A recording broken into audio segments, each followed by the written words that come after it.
بسم اللہ الرحمن الرحیم۔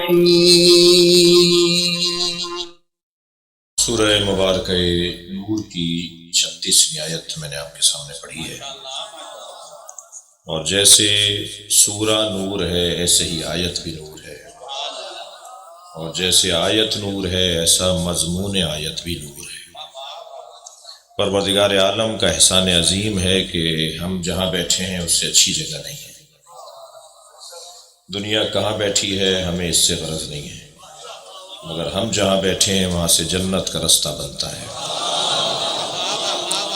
ترقی کی راہیں کھلتی ہیں، عظمت کے پیغامات ملتے ہیں، عزتیں نصیب ہوتی ہیں، اور ساری دولتوں پہ سب سے بڑی دولت اطمینان قلب نصیب ہوتا ہے۔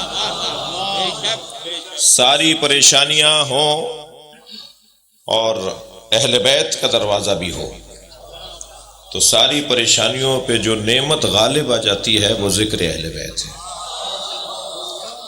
جب ہم پریشان ہونے لگتے ہیں، جب ہمیں مصیبتیں گھیرنے لگتی ہیں، تو وہ کون سی چیز ہے جو اندر سے آواز دیتی ہے پریشان نہ ہو، مستقبل تمہارا ہے؟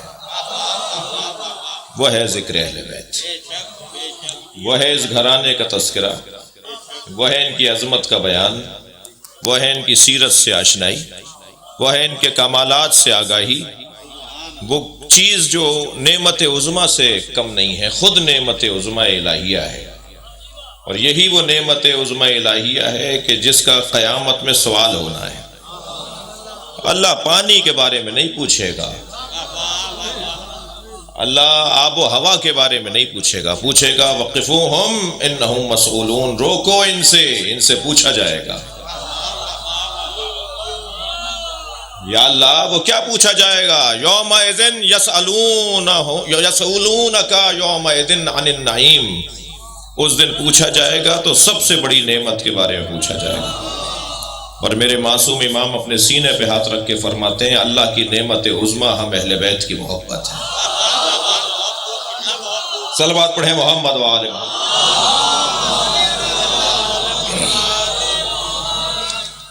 تو عزیزو، گفتگو آج مجھے 2 دن حاضر ہونا ہے آپ کی خدمت میں۔ آیت کا ترجمہ اور اس سے متعلق کچھ تفسیری نکات، علماء کرام تشریف فرما ہے، صاحبان دقت بیٹھے ہیں، اہل علم بیٹھے ہیں، اور ملتان تو ویسے ہی یہاں کا تو بچہ بھی علمی مزاج رکھتا ہے۔ یہ بر صغیر کا لکھنؤ ہے، اور یہاں کی ایک ہسٹری ہے، یہاں کی ایک تاریخ ہے، اور جو اپنی تاریخ کو بھلا دیتے ہیں وہ تاریخ میں گم ہو جاتے ہیں۔ تو اگر اپنے آپ کو محفوظ رکھنا ہے تو اپنی تاریخ کو بھی محفوظ رکھنا ہوگا۔ پتہ ہونا چاہیے ملتان کے بچوں کو کہ یہاں کا ماضی کیا تھا، اور یہ کام آج کے بزرگوں کا ہے جو ماضی سے بھی جڑے ہوئے ہیں اور آج سے بھی جڑے ہوئے ہیں، کہ وہ اپنے بچوں کو آگاہ کریں کہ ملتان کا ماضی کیا ہے۔ پروردگار عالم اللہ کریم اس آیت کے اندر ارشاد فرما رہا ہے فی بیوتن، بہت بڑا تو کیا میں عالم نہیں ہوں، طالب علم ہوں، اور طالب علم کہہ کر اپنی جان اس لیے بچا لیتا ہوں کہ غلطی کا امکان ہو جاتا ہے۔ فی بیوتن اذن اللہ ان ترفع، اہل علم تشریف فرمائیں، فی بیوتن اذن اللہ ان ترفع، حکم الہی ہے کہ ان گھروں کو ان ترفع، ترجمہ نہیں کر رہا ہوں کیونکہ بعد میں مجھے ترجمہ تفسیر کے اندر مجھے لطف لینا ہے اس کا۔ حکم الہی یہ ہے کہ ان گھروں کو بلند کرو، ان گھروں کو بلند کرو، ان گھروں کو اونچا کرو، ان گھروں کو تعمیر کرو۔ میں اس وقت وہاں کی نسبت رفع کی کیفیت میں ہوں، یعنی اوپر بیٹھا ہوں، اسے رفع مادی کہا جاتا ہے۔ اور رفع مادی جو ظاہری طور پر، اس کی گونج ختم کر دو بھائی، رفع مادی یعنی جو ظاہری طور پر بلندی نظر آ رہی ہو اسے رفع مادی کہا جائے گا۔ ضروری نہیں ہے کہ میں مادی طور پر اوپر بیٹھا ہوں تو روحانی طور پر بھی اوپر ہوں۔ کیا معلوم جو نیچے بیٹھا ہو وہ مجھ سے اونچا ہو۔ تو وہ جو نیچے بیٹھا ہوا اوپر ہے، وہ جو نیچے بیٹھ کر باعظمت ہے، وہ رفع معنوی کا حامل ہے۔ لہٰذا میں اپنے قبیلے کے لوگوں سے کہتا ہوں کہ خبردار سامعین میں اور مجلس میں بیٹھے ہوئے حاضرین کی بے ادبی نہ کیا کرو، اس لیے کہ میں ظاہری طور پہ جو اوپر بیٹھا ہوں شاید میرا مقام اتنا نہیں ہے جتنا بعض نیچے بیٹھنے والوں کا مقام ہے، اور نیچے بیٹھنے والوں کی عظمت میں کیا یہ کم ہے کہ امام سجاد وہاں بیٹھتے ہیں؟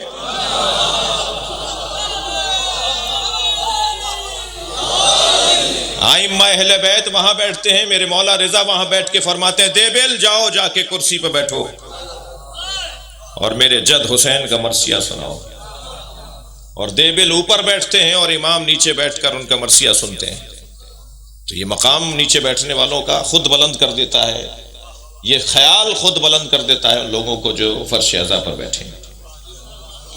تو توجہ چاہوں گا، فی بیوت اذن اللہ ان ترفع، حکم الہی ہے کہ ان گھروں کو بلند کرو، اونچا کرو، ان گھروں کو بناؤ، ان گھروں کو رفع عطا کرو، جی مرفع کرو، ان گھروں کو بڑا کرو۔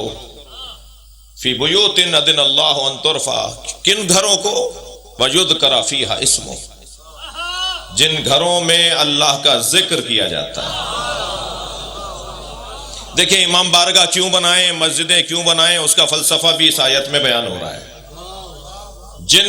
جن مقامات پر ذکر الہی ہو ان مقامات کو ہمارے گھروں سے زیادہ اچھا ہونا چاہیے۔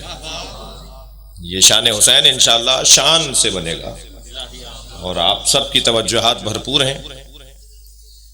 وَيُذْكَرَ فِيهَا اسْمُهُ وَيُسَبِّحُ لَهُ فِيهَا بِالْغَدْوِ وَالْآصَالِ، اور جہاں صبح شام اللہ کی تسبیح کی جاتی ہو ان گھروں کو بلند کرو۔ دقت چاہوں گا، اہل علم تشریف فرمائے، اور مجھ سے جو آپ کو توقع ہے میں کوشش کروں گا کہ اس پہ پورا اتروں یا کسی حد تک پورا اتروں۔ دیکھیے رفع مادی کو تعمیر کہتے ہیں، شان سے بنایا جائے یہ رفع مادی ہے، اونچا مکان بنایا جائے، ان گھروں کو خوبصورت بنایا جائے، ان کا ڈیزائن اچھا ہو، ان کی عمارت قیمتی ہو اور مہنگی ہو اور محنت سے بنے اور اس کے اندر اہتمام اور انتظام کیا جائے، یہ رفع مادی ہے۔ رفع کرنے کا حکم ہے، بلند کرنے کا حکم ہے، یہ رفع مادی ہے۔ اور رفع معنوی کیا ہے؟ ان کی تعظیم کی جائے، یعنی عمارت جتنی بلند ہو اتنا اس کا احترام بھی بلند ہو، یہاں تعظیم بھی بلند ہونی چاہیے زیادہ سے زیادہ، اور یہاں عمارت بھی شان سے ہونی چاہیے۔ اس گھر کے بارے میں اللہ حکم دے رہا ہے کہ جن گھروں میں اللہ کا ذکر کیا جاتا ہے، جن گھروں میں اللہ کی تسبیح صبح شام کی جاتی ہے، ان گھروں کے بارے میں حکم الہی ہے۔ بس میں نے عزیز و ترجمہ مکمل کیا، اب ذرا اس آیت کی تفسیر کی طرف توجہ چاہوں گا۔ جب یہ آیت نازل ہوئی تو اصحاب تشریف فرما تھے۔ ایک مرتبہ ایک صحابی رسول نے آواز دے کر کہا، یا رسول اللہ وہ گھر کون سے ہیں جن کے بارے میں اللہ نے حکم دیا ہے کہ ان گھروں کو تعمیر کرو، ان کی تعظیم کرو؟ سرکار نے فوراً جواب دیا، بیوت الانبیاء، وہ انبیاء کے گھر ہیں جن کو تعمیر بھی کرنا ہے اور جن کی تعظیم بھی کرنی ہے۔ بات مکمل ہو گئی تھی، جواب سرکار نے دے دیا تھا، مگر جس کی جو خدمت ہو وہ یاد رکھنا چاہیے۔ برابر سے حضرت ابو بکر کی آواز آئی، ہذا المکان منہا، یہ علی و بطول کا گھر ان میں سے ہے۔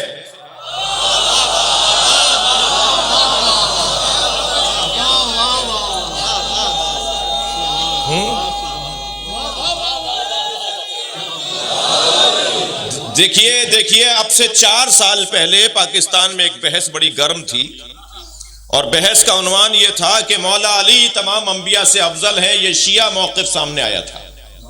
ہمارے نبی مکرم کے بعد، سرکار خاتم کے بعد، سرکار دو جہاں کے بعد، ان کے علاوہ باقی تمام انبیاء سے مولا علی افضل ہیں، یہ شیعہ موقف سامنے آیا۔ تو ایک طوفان بپا ہو گیا، راولپنڈی میں FIR کٹ گئی، توجہ ہے، اور بحث یہ کی گئی کہ جو یہ کہے کہ علی تمام انبیاء سے افضل ہیں وہ انبیاء کی توہین کر رہا ہے، اور توہین انبیاء کی جو سزا آئین پاکستان میں لکھی ہوئی ہے وہی سزا اسے دی جائے گی۔ ہم نے اس وقت بھی کہا تھا کہ یہ طریقہ ٹھیک نہیں ہے۔ اگر یہ کہنا کہ مولا علی تمام انبیاء سے افضل ہیں، یہ توہین انبیاء ہے، تو یہ کہنا کہ حضرت ابو بکر مولا علی سے افضل ہے یہ اہل بیت کی توہین ہے۔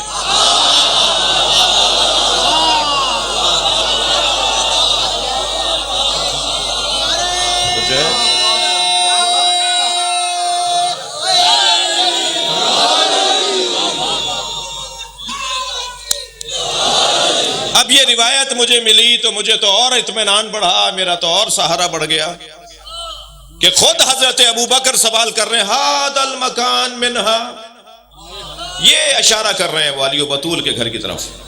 کتاب کا حوالہ لیتے جائیں، علامہ ہسکانی کی کتاب شواہد التنزیل جلد نمبر 1، سورہ نور آیت نمبر 36 کی تفسیر میں اس روایت کو انہوں نے لکھا ہے کہ حضرت نے سوال کیا یا رسول اللہ یہ علی و بطول کا گھر ان میں سے ہے؟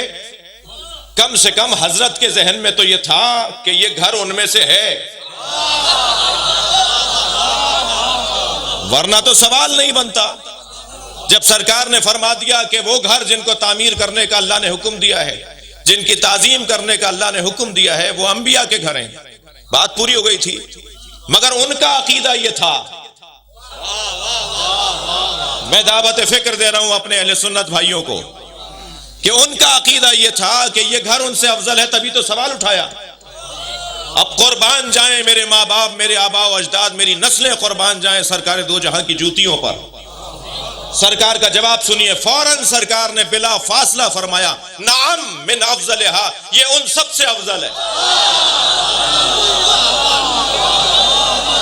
صلوات پڑھیں محمد و آل محمد۔